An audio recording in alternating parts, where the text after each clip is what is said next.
ലക്ഷദ്വീപിൽ കേന്ദ്ര ഭരണകൂടം നടത്തുന്ന തെറ്റായ നടപടിയോ ഇടപെടലോ ആണ്. അവിടെ ദ്വീപുകാരുടെ ഭാഷയായ മഹലും അറബിക്കും ഇന്നേവരെ അവരുടെ പാഠ്യപദ്ധതിയിൽ ഉൾപ്പെടുത്തുകയും പഠിപ്പിച്ചുകൊണ്ടിരിക്കുകയും ചെയ്യുന്ന രണ്ട് വിഷയങ്ങളായിരുന്നു. ആ രണ്ടും അവസാനിപ്പിച്ചുകൊണ്ട് ഒരു ത്രിഭാഷ സംവിധാനം കൊണ്ടുവരികയാണ് അവിടുത്തെ വിദ്യാഭ്യാസ ഡയറക്ടർ.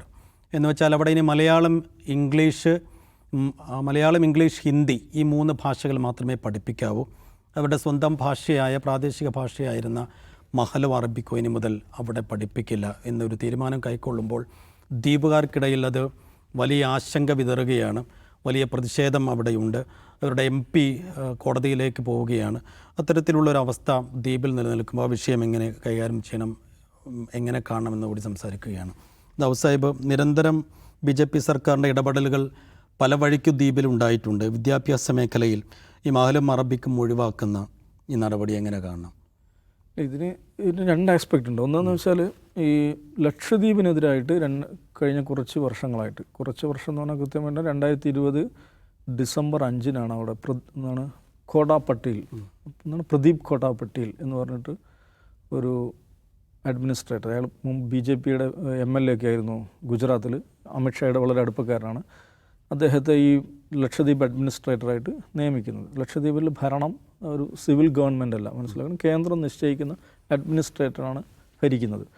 അവിടെ പേരിന് ജില്ലാ പഞ്ചായത്തൊക്കെ ഉണ്ടെങ്കിലും, ജില്ലാ പഞ്ചായത്ത് സംവിധാനമൊക്കെ ഉണ്ടെങ്കിലും അതിന് ഒട്ടുമേ അധികാരമില്ല. ഇപ്പോൾ തന്നെ അത് കാലാവധി കഴിഞ്ഞ് നിൽക്കുകയും ചെയ്യണം.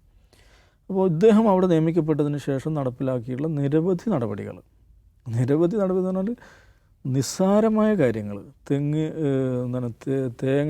തെങ്ങിൻ്റെ ഓലമെടൽ ഇത് എവിടെ ഇടണം എന്നതിൽ വരെ സർക്കാർ ഇടപെടുകയും സർക്കുലർ ഇറക്കുകയും ചെയ്യുന്ന കാര്യങ്ങൾ നമ്മൾ കണ്ടു. സ്കൂളിലെ ഉച്ചഭക്ഷണത്തിൽ നിന്ന് മാംസാഹാരം ഒഴിവാക്കണം. 100% മാംസാഹാരികളായിട്ടുള്ള ആളുകളാണ് ലക്ഷദ്വീപ് നിവാസികൾ. പക്ഷേ അവിടെ സ്കൂൾ മെനുവിൽ നിന്ന് മാംസാഹാരം ഒഴിവാക്കുക, അവിടെ മദ്യ വിൽപ്പനശാലകൾക്ക് ലൈസൻസ് കൊടുക്കുക, ഇങ്ങനെ ആ സമൂഹത്തെ പ്രകോപിപ്പിക്കുകയും ബുദ്ധിമുട്ടിക്കുകയും അവരുടെ സ്വാഭാവികമായ ദൈനംദിന ജീവിതത്തിൽ നിരന്തരം ഇടപെടുകയും ചെയ്യുന്ന നിരവധി നടപടികൾ 2020 മുതൽ നടപ്പിലാക്കിക്കൊണ്ടിരിക്കുകയാണ്. അപ്പോൾ അതിൻ്റെ തുടർച്ചയിലാണ് ഈ പറഞ്ഞ സൈഫ് ഇപ്പോൾ പറഞ്ഞ വിഷയം വരുന്നത്. ഈ NEP നാഷണൽ എഡ്യൂക്കേഷൻ പ്രോഗ്രാമിൻ്റെ ഇത് വെച്ചിട്ട് അറബിക് അവിടെ പഠിക്കുന്നുണ്ടായിരുന്നു. ഏതാണ്ട് എല്ലാ വിദ്യാർത്ഥികളും അറബിക് പഠിക്കുന്നുണ്ടായിരുന്നു. മഹൽ എന്ന് പറയുന്ന മിനിക്കോയ് എന്ന് പറയുന്ന ദ്വീപിലുള്ള അവിടുത്തെ അവരുടെ സംസാര ഭാഷയാണ്, അവരുപയോഗിക്കുന്ന ഭാഷയാണ്. നമ്മുടെ കോഴിക്കോട് ആകാശവാണിയിൽ നിന്ന് വൈകുന്നേരം ഒരു മഹൽ ബുള്ളറ്റിൻ ഉണ്ടായിരുന്നു. ഇപ്പോൾ ഉണ്ടോ എനിക്കറിയില്ല. മഹൽ ഭാഷയുള്ള ഒരു വാർത്താ ബുള്ളറ്റിൻ, അത് അവരെ തന്നെ ഉദ്ദേശിച്ചിട്ടുള്ള ബുള്ളറ്റിൻ. ഈ മഹൽ എന്ന് പറയുന്നത് മിനിക്കോയ് മാൽഡീവ്സുമായിട്ട് ചേർന്ന് നിൽക്കുന്ന, അതുമായിട്ട് വളരെ അടുത്തൊരു ദ്വീപാണ്. മാൽഡീവ്സിലെ ഭാഷയാണ് ദ്വിവേഹി എന്നാണ് അവിടെ പറയുക. ഇവിടെ ഇവർ മഹൽ എന്ന് പറയുന്നത്. അപ്പോൾ അത് രണ്ടും പഠിക്കേണ്ടതില്ല എന്നവർ തീരുമാനിക്കുകയാണ്. അപ്പോൾ ഇത് NEPയുടെ ത്രിഭാഷാ പദ്ധതി വേറെ നിലക്ക് ഡിബേറ്റ് ചെയ്യേണ്ട ഒരു വിഷയമാണ്. ഇപ്പോൾ തമിഴ്നാട്ടിൽ ഉണ്ടായിട്ടുള്ള വലിയ പ്രശ്നങ്ങൾ, സർക്കാരും ഗവർണറും തമ്മിലുള്ള പ്രശ്നങ്ങൾ, പിന്നെ സുപ്രീം കോടതി വരെ എത്തിയ കാര്യങ്ങൾ, അതിൽ കൂടുതൽ NEPയുമായി ബന്ധപ്പെട്ടാണ്. NEPയിലെ ത്രിഭാഷാ പദ്ധതി എന്ന് ഹിന്ദി അടിച്ചേൽപ്പിക്കാൻ വേണ്ടിയുള്ളൊരു ഏർപ്പാടാണ് എന്നാണ് തമിഴ്നാട് സർക്കാരും വെസ്റ്റ് ബംഗാൾ സർക്കാരൊക്കെ പറഞ്ഞിട്ടുള്ളത്. അപ്പോൾ അതിനെതിരെ വലിയ പ്രതിഷേധം ഉണ്ടായിരുന്നു. അത് അങ്ങനെ തന്നെയായിരുന്നു. അതിൽ 2ാമത്തെ ഭാഷയായിട്ട് ഹിന്ദിയാണ് പ്രപ്പോസ് ചെയ്തിരിക്കുന്നത്. പിന്നെ പ്രതിഷേധമൊക്കെ വന്നപ്പോഴാണ് അത് നോട്ട് മാൻഡേറ്ററി എന്ന് പറയുന്നൊരു ക്ലോസ് അതിനകത്ത് വരുന്നത്. അപ്പോൾ ഈ NEP എന്ന് പറയുന്ന പരിപാടി തന്നെ അടിസ്ഥാനമായ പ്രശ്നമാണ്. കാരണം ഇന്ത്യയിൽ നമുക്ക് യൂണിയൻ ലിസ്റ്റ് ഉണ്ട്, സ്റ്റേറ്റ് ലിസ്റ്റ് ഉണ്ട്, കൺകറൻറ്റ് ലിസ്റ്റ് ഉണ്ട്. വിദ്യാഭ്യാസം കൺകറൻറ്റ് ലിസ്റ്റിലാണ് വരുന്നത്. സ്റ്റേറ്റിനും സംസ്ഥാനത്തിനും ഒരേപോലെ ഉത്തരവാദിത്തമുള്ളതാണ്. പക്ഷേ NEP എന്താ ചെയ്യുന്നത്? പ്രാഥമിക വിദ്യാഭ്യാസം സാധാരണ കൺകറൻറ്റ് ലിസ്റ്റിലാണെങ്കിലും കേന്ദ്രം ഉന്നത വിദ്യാഭ്യാസ കാര്യത്തിലൊക്കെയാണ് കൂടുതൽ ഇടപെടാറുള്ളത്. പ്രാഥമിക വിദ്യാഭ്യാസത്തിൽ വരെ അതിൻ്റെ സൂക്ഷ്മമായ അടരുകളിൽ വരെ കേന്ദ്രത്തിൻ്റെ നിർദ്ദേശങ്ങൾ, പലവിധ നിർദ്ദേശങ്ങൾ കൊണ്ടുവരികയും അത് അടിച്ചേൽപ്പിക്കുകയും ചെയ്യുക എന്നുള്ളതാണ് NEPയിലൂടെ അവർ ശ്രമിക്കുന്നത്. പക്ഷേ അതിനെതിരെ വലിയ റെസിസ്റ്റൻസ് തമിഴ്നാട്ടിലൊക്കെ ഉണ്ടാവുകയും ചെയ്തു. ലക്ഷദ്വീപിലെ വിഷയം എന്താണ്? ലക്ഷദ്വീപ് അങ്ങനെ ലോക്കൽ റെസിസ്റ്റൻസ് ഉണ്ടാവില്ല. കാരണം സാങ്കേതികമായി അവിടെ ഭരണം ആരാണ്? കേന്ദ്രമാണ് ഭരിക്കുന്നത്, കേന്ദ്രഭരണ പ്രദേശമാണ്. അപ്പോൾ അവർക്കൊരു സർക്കുലറിലൂടെ എല്ലാ കാര്യങ്ങളും നടപ്പിലാക്കാൻ പറ്റും. അപ്പോൾ ഇപ്പോൾ ഇറങ്ങിയിരിക്കുന്ന സർക്കുലർ എന്താണ്? നിങ്ങൾ പിന്നെ ഒന്നാമതായിട്ട് മാതൃഭാഷ പഠിക്കുക, അതും മലയാളം. രണ്ടാമത് ഹിന്ദി പഠിക്കുക, ഇംഗ്ലീഷ് പഠിക്കുക, ഹിന്ദി പഠിക്കുക. അപ്പോൾ ഒന്നാം ഭാഷ മാതൃഭാഷ, പിന്നെ ഇംഗ്ലീഷ്, ഹിന്ദി. ഇതിൽ തന്നെ ഒരു പ്രശ്നമുണ്ട്. ഈ NEPയുടെ റൂൾ അനുസരിച്ചാണ് ഈ സർക്കുലർ എങ്കിൽ ഓക്കെ മലയാളം പഠിക്കുന്നു, അപ്പോൾ ഈ മഹല് പഠിക്കുന്നവർ, മഹല് മാതൃഭാഷയായിട്ടുള്ള ആളുകളോ, ഒരു ദ്വീപിലാണ്, ഒരു ദ്വീപിൽ 10-14,000 കുട്ടികൾ അവിടെയുണ്ട്. അവിടെ അവരുടെ മാതൃഭാഷ മഹലാണല്ലോ, അതവർ പഠിക്കണ്ടേ? അങ്ങനെ ഒരു പ്രശ്നം അവിടെ ഉണ്ട്. പിന്നെ ഉള്ളത് പിന്നെ ഹിന്ദി കമ്പൽസറി ആയിട്ട് വരികയാണ്. ഹിന്ദി കമ്പൽസറി ആയിട്ട് വരുമ്പോൾ സ്വാഭാവികമായിട്ടും അവിടെ മുഴുവൻ വിദ്യാർത്ഥികളും പഠിച്ചുകൊണ്ടിരിക്കുന്ന ഭാഷയാണത്. ഇത്രയും കാലം 1947 മുതൽ മുഴുവൻ വിദ്യാർത്ഥികളും പഠിച്ചുകൊണ്ടിരിക്കുന്ന ഭാഷയാണ് അറബിക് ഭാഷ. അതിന് കാരണമുണ്ട്, സാംസ്കാരികമായിട്ടുള്ള കാരണം, മതപരമായിട്ടുള്ള കാരണമുണ്ട്, പിന്നെ തൊഴിൽപരമായ കാരണമുണ്ട്. അറബ് ലോകമായിട്ടുള്ള ബന്ധം നമുക്കറിയാം. അതുകൊണ്ട് കേരളത്തിലും ലക്ഷദ്വീപിലുമൊക്കെ അറബി ഭാഷ വ്യാപകമായി പഠിപ്പിക്കപ്പെടുന്നുണ്ട്. ഇതെന്തിനാണെന്ന് ചോദിച്ചാൽ, ഇത്രയും കാലം ആ കുട്ടികൾ അറബി ഭാഷ പഠിച്ചു, എന്തെങ്കിലും കുഴപ്പമുണ്ടായോ? എന്തെങ്കിലും പ്രശ്നം ഉണ്ടായോ? ഒരു പ്രശ്നം ഉണ്ടായില്ല. ചുമ്മാ പ്രശ്നങ്ങളുണ്ടാക്കുക. ഇതാണ് ലക്ഷദ്വീപിൽ എന്താണ് ചെയ്തുകൊണ്ടിരിക്കുന്നത് വെച്ചാൽ, അനാവശ്യമായി നിരന്തരം പ്രശ്നങ്ങളുണ്ടായിക്കൊണ്ടിരിക്കുക. എന്നിട്ട് എന്താണ് ഇവരുടെ ലക്ഷ്യം? ലക്ഷദ്വീപിനെ ഒരു സംഘർഷ സ്ഥലമാക്കി മാറ്റുക. ലക്ഷദ്വീപ് 99.99% മുസ്ലിങ്ങളുള്ള ഒരു പ്രദേശമാണ്. BJPയുടെ RSSൻ്റെ ഒരു തിയറിയുണ്ട്, ഒരു പ്രദേശത്ത് മുസ്ലിങ്ങൾ 20% അല്ലെങ്കിൽ 25% ആയിക്കഴിഞ്ഞാൽ അതൊരു പ്രശ്നബാധിത സ്ഥലമാകും. ഇവർ ഭയങ്കര പ്രശ്നക്കാരാണ്. ഇവർ സ്ഥിരം പറയുന്നതാണ്. അത് അതിർത്തി സംസ്ഥാനങ്ങൾ, അതിർത്തി ജില്ലകൾ അങ്ങനെ ഡെമോഗ്രാഫിക് ഷിഫ്റ്റ് വന്നു കഴിഞ്ഞാൽ അത് വലിയ അപകടമായിട്ടാണ് അവർ അതിനെ കാണുന്നത്. പക്ഷേ ഈ വാദം RSS നിലനിർത്തുമ്പോൾ തന്നെയാണ് 99.99% മുസ്ലിങ്ങളുള്ള ലക്ഷദ്വീപ് അത് ജിയോഗ്രഫിക്കലി നമ്മുടെ മെയിൻലാൻഡിൽ നിന്ന് ഡിറ്റാച്ച്ഡായി നിൽക്കുന്നൊരു സ്ഥലം ആയിരുന്നിട്ട് പോലും അവിടെ ഇന്ത്യയിൽ ഏറ്റവും ക്രൈം റേറ്റ് കുറഞ്ഞ സ്ഥലമാണ്. പോലീസ് സ്റ്റേഷനുകൾ, ജയിലുകളിൽ ആളില്ലാത്ത സ്ഥലമാണ്. അപ്പോൾ അങ്ങനെ ഒരു പ്രദേശം സ്വസ്ഥമായി കുഴപ്പമൊന്നുമില്ലാതെ നിൽക്കുന്നത് ഈ RSSൻ്റെ നറേറ്റീവിന് തന്നെ എതിരാണത്. അപ്പോൾ അവിടെ കുഴപ്പങ്ങളുണ്ടാക്കുക, അവിടെ പ്രശ്നങ്ങളുണ്ടാക്കുക, ഇല്ലാത്ത പ്രശ്നങ്ങൾ അവരുടെ മേലെ ആരോപിക്കുക. ഇപ്പോൾ അറബിക്കടലിലൂടെ പോകുന്ന കപ്പലിൽ നിന്ന് നാർക്കോട്ടിക്സ് പിടിച്ചാലും അവരെന്താ പറയുക? ലക്ഷദ്വീപ് കടലിൽ നിന്ന് നാർക്കോട്ടിക്സ് പിടിച്ചു എന്ന് പറയും. ലക്ഷദ്വീപിനെതിരെയാണ് പ്രചാരണം നടത്തുക. ആ വളരെ സാധാരണക്കാരായ, വളരെ സാധുക്കളായിട്ടുള്ള മനുഷ്യരാണ്. നമുക്കറിയാം, ലക്ഷദ്വീപ് വരെ സംസാരിച്ചത് നമുക്കറിയാം, പോയാൽ നമുക്കറിയാം. വളരെ സാധാരണമായ, വളരെ നോർമലായ ലൈഫാണ് അവരുടേത്. അവിടെ നിരന്തരം ഇടങ്കോലിട്ട് പ്രശ്നങ്ങളുണ്ടാക്കി അതൊരു പ്രശ്ന സ്ഥലമാക്കി മാറ്റുക, ഒരു ഡിസ്റ്റർബൻസ് ഏരിയ എന്ന് പറയുന്ന, അങ്ങനെ ആക്കിക്കഴിഞ്ഞാൽ എന്താണ്, ഇവർക്ക് വേറെ നിലക്കുള്ള ഇടപെടലുകൾ ധാരാളമായി നടത്താൻ പറ്റും. ഒരു പ്രശ്നബാധിത സ്ഥലത്ത് കേന്ദ്രത്തിന് എങ്ങനെയൊക്കെ ഇടപെടാൻ പറ്റും നമുക്കറിയാവുന്നതാണ്. അതിനുള്ള പരിശ്രമമാണ് നടത്തിക്കൊണ്ടിരിക്കുന്നത്. അതുകൊണ്ടാണ് അപ്പോൾ ഓരോ ദിവസവും ഇവരെ പ്രകോപിപ്പിക്കാൻ എന്താ ചെയ്യാൻ പറ്റുമെന്നാണ് അവർ ഗവേഷണം നടത്തുന്നത്. എന്താണ് പുതിയൊരു സർക്കുലർ? ഈ അഡ്മിനിസ്ട്രേറ്റർക്ക് വേറെ നിയമസഭയോ സംവിധാനങ്ങളൊന്നുമില്ല, ആരോടും ആലോചിക്കേണ്ട. പുള്ളിക്ക് അവിടെ ഇരുന്നൊരു ഒരു എക്സിക്യൂട്ടീവ് ഓർഡർ ഇറക്കിയാൽ മതി.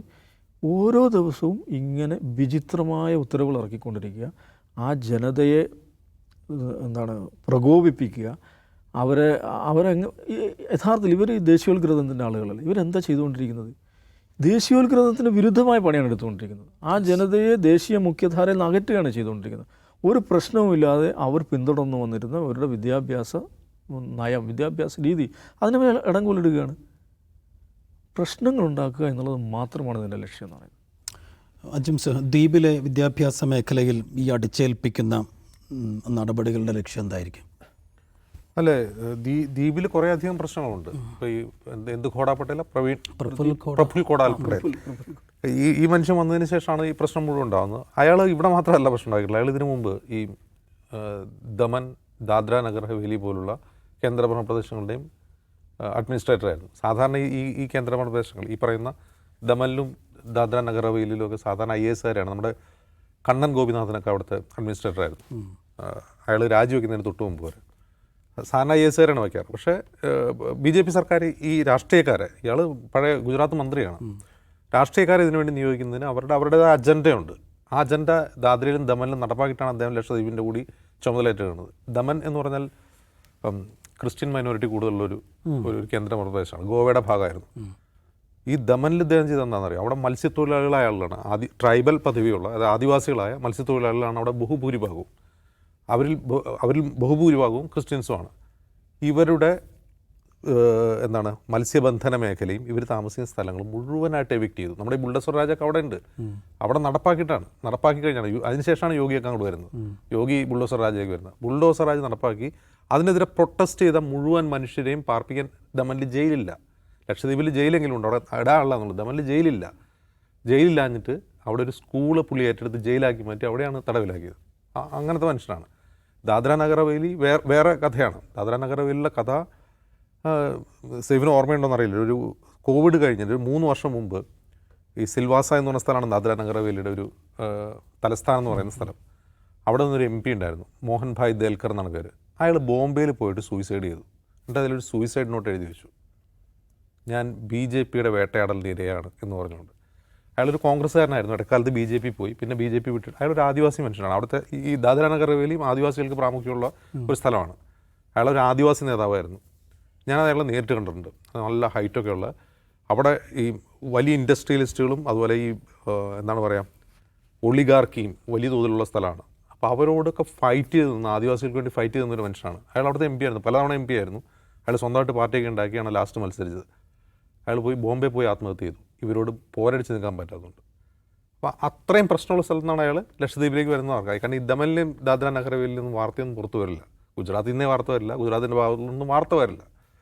അപ്പോൾ അങ്ങനെയുള്ളൊരു മനുഷ്യൻ വന്ന് ഈ കോവിഡിന് ശേഷം അവിടെ ഉണ്ടാക്കിയ പ്രശ്നങ്ങൾ നമുക്കറിയാം. അത് വലിയ തോതിലുള്ള പ്രൊട്ടസ്റ്റൊക്കെ ഉണ്ടാക്കി. ഈ വിഷയത്തെ നമ്മൾ അതിനോട് കൂട്ടി വായിക്കുന്നതിന് പകരം ഈ നാഷണൽ എഡ്യൂക്കേഷൻ പോളിസിയുമായി അതിൻ്റെ അതുണ്ടാക്കുന്ന ഇമ്പാക്റ്റിൻ്റെയൊക്കെ ഒരു ആഴം എന്താണെന്ന് മനസ്സിലാക്കാൻ ലക്ഷദ്വീപ് ഉദാഹരണം സഹായിക്കും. നമുക്ക് ഈ 2011 സെൻസസ് പ്രകാരം നമ്മുടെ രാജ്യത്ത് 19,000 ഭാഷയുണ്ട്, ലിപിയുള്ളത് ലിപി ഇല്ലാത്തതുമായിട്ട്. നമ്മൾ എന്തോ 10-26 ഭാഷകൾ മാത്രമാണ് ഔദ്യോഗികമായിട്ട്, 22 ഭാഷ. അത്രയും ഭാഷ നമ്മൾ ഔദ്യോഗിക ഭാഷയുടെ എടുത്തുള്ളൂ. ബാക്കി അതല്ലാത്ത ലിപി ഇല്ലാത്തതും ഉള്ളതുമായ എത്രയോ ഭാഷകൾ ഇന്ത്യയിലുണ്ട്. അപ്പോൾ ഈ ലക്ഷദ്വീപിൽ തന്നെ എടുക്കുക, ലക്ഷദ്വീപിൽ ജസരി എന്നാണ് അവിടുത്തെ ദ്വീപ് ഭാഷ എന്നറിയപ്പെടുന്നത്. അത് മലയാളം തന്നെയാണ്, അറബി മലയാളവും തമിഴും ഒക്കെ ചേർന്നൊരു ഭാഷയാണത്. അതൊരു ഭാഷയല്ലേ, അതൊരു മലയാളത്തിൻ്റെ ഡയലക്റ്റ് എന്ന് പറയാമെങ്കിൽ പോലും നമുക്കും കേട്ടാൽ മനസ്സിലാവാത്തൊരു ഭാഷയാണ്. മലയാളികൾക്ക് പൊതുവെ കേട്ടാൽ മനസ്സിലാവാത്ത ഒരു ഭാഷയാണ് അവർ സംസാരിക്കുന്നത്. അതുപോലെ തന്നെ ഇപ്പോൾ മുമ്പ് പറഞ്ഞാൽ മിനിക്കോയ് ദ്വീപുകാർ സംസാരിക്കുന്ന മഹൽ ഭാഷ, അത് ഈ ദ്വേഹി എന്ന് പറഞ്ഞ ഭാഷയുടെ വേറൊരു ഡയലക്റ്റാണ്. അപ്പോൾ ഇത്തരം ട്രൈബൽ ഭാഷകളെ ഇല്ലാതാക്കുന്ന ഒന്നാണ് ഈ പറയുന്ന ഈ നാഷണൽ എഡ്യൂക്കേഷൻ പോളിസി. ഇപ്പോൾ വേറൊരു ഉദാഹരണം പറയാം. അട്ടപ്പാടിയിൽ ഈ വിദ്യാഭ്യാസ പ്രവർത്തകർ തന്നെ ചൂണ്ടിക്കാട്ടുന്ന ഒരു കാര്യമാണ്, മാതൃഭാഷയിൽ കുട്ടികളെ പഠിപ്പിക്കണം എന്നാണല്ലോ നാഷണൽ എഡ്യൂക്കേഷൻ പോളിസിയുടെ തന്നെ പ്രധാനപ്പെട്ട ലക്ഷ്യങ്ങളൊന്നാണ്. കുട്ടികളുടെ ബോധന രീതി മാതൃഭാഷയിലാക്കണം എന്നാണ്. മാതൃഭാഷയിലാക്കുക. അപ്പോൾ കേരളത്തിലെ എല്ലാവർക്കും മാതൃഭാഷ മലയാളമാണ്. നമ്മൾ അട്ടപ്പാടിയിൽ ആദിവാസി കുട്ടികളെ പോയി പഠിപ്പിക്കുകയാണ്. ഈ അട്ടപ്പാടിയിലെ പല ഗോത്ര വിഭാഗങ്ങളിലും അച്ഛൻ എന്ന വാക്കിനർത്ഥം അമ്മ എന്നാണ്. അച്ഛൻ എന്ന വാക്കിനർത്ഥം അവിടെ അമ്മ എന്നാണ്. അപ്പോൾ അവരെങ്ങനെയാണ് അവരുടെ മാതൃഭാഷയിൽ നമ്മൾ മലയാളത്തിൽ പഠിപ്പിക്കുക? ഇതൊരു പ്രശ്നമല്ലേ? അപ്പോൾ ഇങ്ങനെയുള്ള ഒരുപാട് ക്വസ്റ്റ്യൻസ് ഉണ്ട്. അപ്പോൾ മാതൃഭാഷയെ പഠിപ്പിക്കണം എന്ന് പറയുമ്പോൾ ഏത് മാതൃഭാഷയെ പഠിപ്പിക്കണം, അതായത് ഏത് ഡയലക്റ്റിൽ പഠിപ്പിക്കണം, ഇങ്ങനെയൊക്കെ ഒരുപാട് ചോദ്യങ്ങളുണ്ട്. ഇന്ത്യ പോലെ ഇത്രയും വൈവിധ്യപൂർണ്ണമായ ഭാഷാ സംസ്കാരമുള്ള, ഭാഷയും സംസ്കാരവും ഇടകലർന്ന് നടക്കുന്ന ഒരു രാജ്യത്ത് one nation one education, one nation dash dash dash ഇങ്ങനെയുള്ള സാധനങ്ങൾ കൊണ്ട് ഒരുതരം കൃത്രിമ ദേശീയത സൃഷ്ടിക്കുകയാണ്. ഈ കൃത്രിമ ദേശീയത സൃഷ്ടിക്കുമ്പോൾ ഉണ്ടാകുന്ന പ്രശ്നം എന്താണെന്ന് വെച്ചാൽ അത് കൃത്രിമമായിരിക്കും, അത് പെട്ടെന്ന് തകർന്നു പോകും എന്നുള്ളതാണ്. കൃത്രിമമായതെല്ലാം പെട്ടെന്ന് തകർന്നു പോകും. ഈ നാഷണൽ എഡ്യൂക്കേഷൻ പോളിസി നമ്മളത് വായിച്ചു നോക്കുമ്പോൾ അത് ഭയങ്കര നാഷണൽ ഇൻ്റഗ്രേഷനാണ്. ആളുകൾക്ക് ഹിന്ദി പഠിക്കുന്നുണ്ട്. അപ്പോൾ മലയാളികളും സൗത്ത് ഇന്ത്യക്കാർ ഹിന്ദി പഠിക്കുന്നതോടെ നോർത്ത് ഇന്ത്യയിൽ നമുക്ക് കുറേ കൂടി തൊഴിലവസരങ്ങളുണ്ടാവും. അതൊക്കെ 50കളിലും 60കളിലും തമിഴന്മാരും മലയാളികളും നോർത്ത് ഇന്ത്യയിൽ പോയി ജോലി ചെയ്ത് ബോംബെയിലേക്കൊക്കെ മൈഗ്രേറ്റ് ചെയ്തുകൊണ്ടിരുന്ന ആളുകളാണ്. അവരിവിടുന്ന് ഹിന്ദി പഠിച്ചിട്ടല്ല പോയി, അവിടെ പോയിട്ട് ഹിന്ദി പഠിക്കുക ചെയ്തത് എന്ന് കരുതി മലയാളികളും സൗത്ത് ഇന്ത്യൻസും ഉത്തരേന്ത്യയിൽ പോയിട്ട് ഏതെങ്കിലും മേഖലയിൽ എക്സൽ ചെയ്യായിരുന്നിട്ടുണ്ടോ? ഒരുപക്ഷെ ബോംബെ നഗരത്തിന് മലയാളികളെയും തമിഴന്മാരെ പോലും സംഭാവന ചെയ്ത വേറൊരു ജനവിഭാഗം ഉണ്ടാവില്ല. അവരൊക്കെ അവിടെ ചെന്നിട്ട് ഹിന്ദി പഠിച്ചതാണ്. ഭാഷ അവർക്കൊരു തടസ്സമായിരുന്നില്ല. അപ്പോൾ ഇന്ത്യയിൽ തൊഴിൽ നേടാൻ ഹിന്ദി പഠിക്കൽ നിർബന്ധമാണെന്ന് എനിക്ക് തോന്നിയിട്ടില്ല. പക്ഷേ ഇംഗ്ലീഷ് പഠിക്കൽ നിർബന്ധമാണ്. ഇന്ത്യയിൽ നല്ല എവിടെയും ഇംഗ്ലീഷ് പഠിക്കൽ നിർബന്ധമാണ്. അപ്പോൾ ഇതൊരു തരം കൃത്രിമമായ ഒരു ദേശീയോന്മാദം സൃഷ്ടിക്കപ്പെട്ട് കൃത്രിമമായ ഒരു ദേശീയത സൃഷ്ടിക്കലാണ്. അതിൻ്റെ ഇമ്പാക്റ്റിൻ്റെ ഒരു ഉദാഹരണമായിട്ടാണ് ലക്ഷദ്വീപിൽ നമ്മുടെ ഈ അനുഭവം പറയാൻ കഴിയുക. ഇത് ലക്ഷദ്വീപിൽ മാത്രം പ്രശ്നമായിരിക്കില്ല, നോർത്ത് ഈസ്റ്റേൺ സംസ്ഥാനങ്ങളിൽ പ്രശ്നങ്ങൾ വരും. അവർക്ക് അവരുടേതായ ഭാഷകളുണ്ട്. അവിടെ ഇംഗ്ലീഷ് പൊതുഭാഷയായിട്ടിരിക്കുമ്പോൾ തന്നെ അവർക്ക് ഓരോ ഗോത്രത്തിനും ഓരോ ഭാഷകളുള്ളൊരു മേഖലയാണ് നോർത്ത് ഈസ്റ്റ് എന്ന് പറയുന്നത്. അവിടെ മാത്രമോ മറ്റ് ഉത്തരേന്ത്യൻ സംസ്ഥാനങ്ങളിൽ ഇപ്പോൾ ഉദാഹരണത്തിന് ഭോജ്പുരി എന്ന് പറഞ്ഞൊരു ഭാഷയുണ്ട്.